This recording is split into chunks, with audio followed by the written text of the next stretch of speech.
Story time, story time. All right, today is Sunday, Father's Day. Happy Father's Day to all the dads out there. Happy Father's Day to all the single moms out there doing it by themselves. Y'all deserve to be recognized too. Yes, you do. So today's story time is about my part-time job. So I work for the state of South Carolina, and I do DNA collections for family court, and I also do mediation for family court. I am certified to work in all counties in my state and in Georgia. I have worked in Georgia a few times. The job is not hard. It depends. Emotionally, it's draining. Emotionally, the job is draining sometimes. You know, some days I have zero people who show up for family court and don't care about getting their DNA collections done. So I'm going to tell you guys today why it's so important that if you get a letter from a family court, from any family court, it doesn't matter if it's in the state of South Carolina or any other 49 other states, you really need to take heed and take that serious, because you really could be responsible for a child that's not even yours because you was trying to be petty or whatever the reason was and you didn't respond. Let me tell you how it works. Okay? So you have a young lady who has a baby. All right, we're gonna give this girl named Alexis. I don't know if I can't remember all of the names. Some of the people I have tested people who I know. I have tested family members, but I'm just gonna give you an example of a situation that has happened currently in the year of our Lord 2019. So this young lady, Alexis, which I'm just gonna change her name because of the HIPAA laws and stuff like that. She had filed for child support for this guy, and when you do it, I think you have to go to DSS, and you fill out the paperwork or whatever. They'll send the father. They'll serve the father, right? They'll serve the father. After they serve the father, they'll let you know when your court date is or whatever. So Alexis served this guy, and he didn't come the first time. He called. He called and said he didn't have a ride. He needed to reschedule. Now, the way my schedule works, in certain counties, I'm only there so many times a month. Some counties I'm there twice a month. Some counties I'm only there once a month. Some counties I'm there once a week, you know. And also, a part of my job is going into jails to collect DNA samples from prisoners who are incarcerated.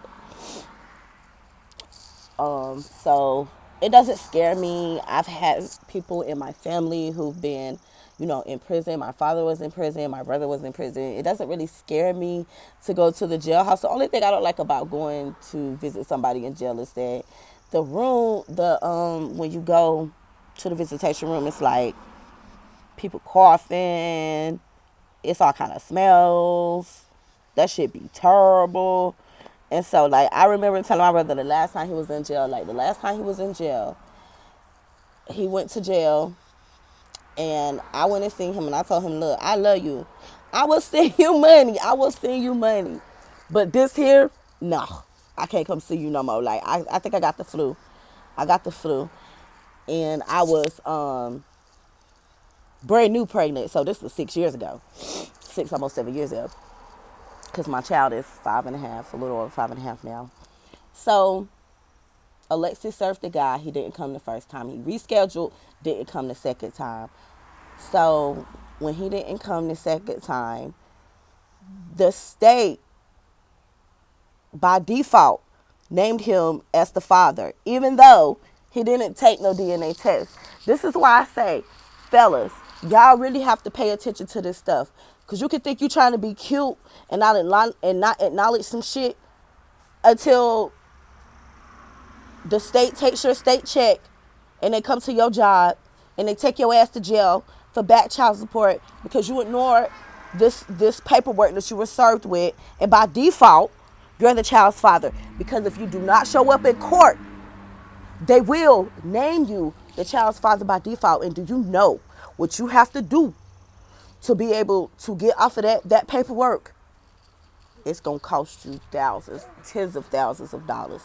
So never ignore that. If you get a paper from any family court, Anybody trying to do a DNA test on you and you do not go and submit your DNA for that DNA test, you can, you possibly, and you will be named the father of that child, regardless of if that child has any of your DNA or not.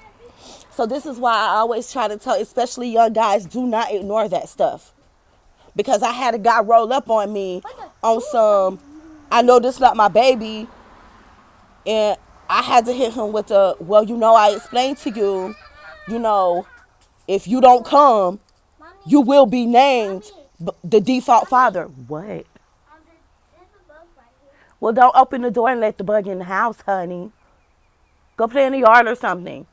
So it's very important that you not ignore anything when it comes to family court.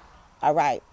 So the guy rolled up on me on some like, you gonna take my name off this paper? Like, sir, I don't have nothing to do with that. Okay.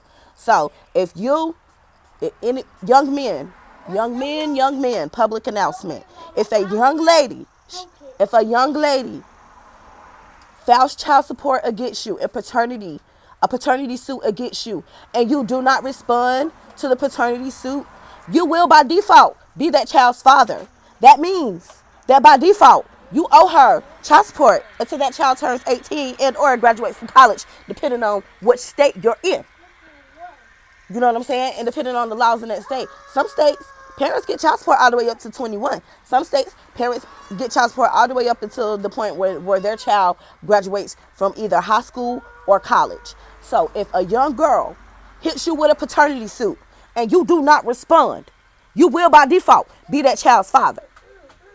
So you could be hemmed up for the next 18 years because you decided to have a fucking petty moment. Don't have no petty moments when it comes to your life. Now, let me explain to you how this works. If I have a young lady and a guy, she's filed for child support.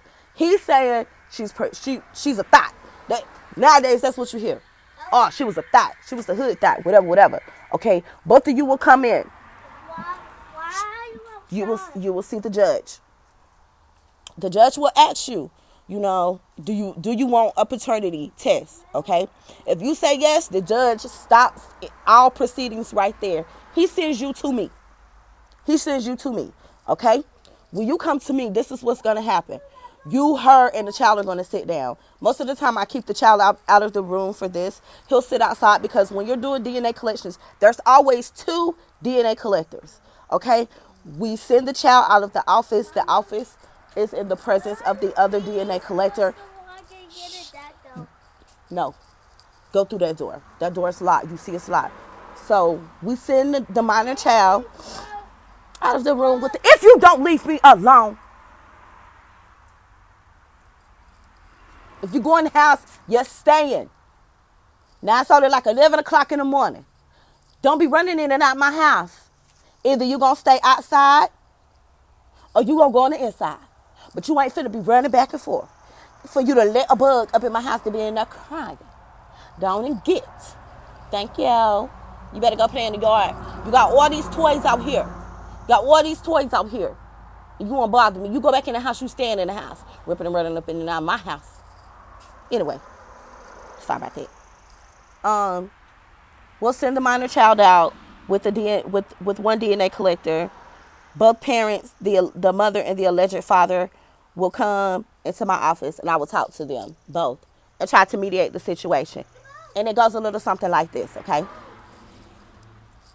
It goes a little bit something like this. Alexis, how you doing? Mr. Sir, how you doing? Did you ask for a DNA test? Yes. Why did you ask for a DNA test? She was a thot. That's usually what they say. Long story short, she was a thot. So then I break it down to both the mother and the father. All right, Dad. Okay, Dad. You want a DNA test. So let me tell you how this is going to go. All right, Dad. We're going to do this test on you. It's going to be a cheek swab, a cheek swab. And we do cheek swabs. We only do, I do know of one case where we had to do the full-on blood test because a young lady was testing 2 brothers and a cousin or some mess like that. But I digress. Okay, so, I inform you, all right, you want this test done. So, sir, if you get this test done and you are the father of this child, you now owe The state of South Carolina, $550 for these services that we're about to render to you, ma'am. Ma'am, if this DNA test comes back and says that this young man is not your baby father, you are then financially responsible. Bye. You are now financially responsible for that, unless you're honest. And what I mean by unless you're honest is, if you're a young lady and I ask you, are there any other potential fathers? And you tell me no. Oh, there's no way. Know y'all don't see Paternity Court. Y'all have seen it. There's no way. Oh my God, 0% chance. I'm gonna ask the young lady. And really, when you fill out the paperwork had give you one spot for the alleged father, and then also 3 lines for a possibility. You know what I'm saying? So you have a chance to put down 4 names. If you only put down one name and that guy is not the father, you are responsible for paying for that test to be done for services rendered. You understand what I'm saying? If it comes back to be a situation where we've tested all of the alleged fathers, and none of the alleged fathers that you put down on the paper, it's not your baby's father,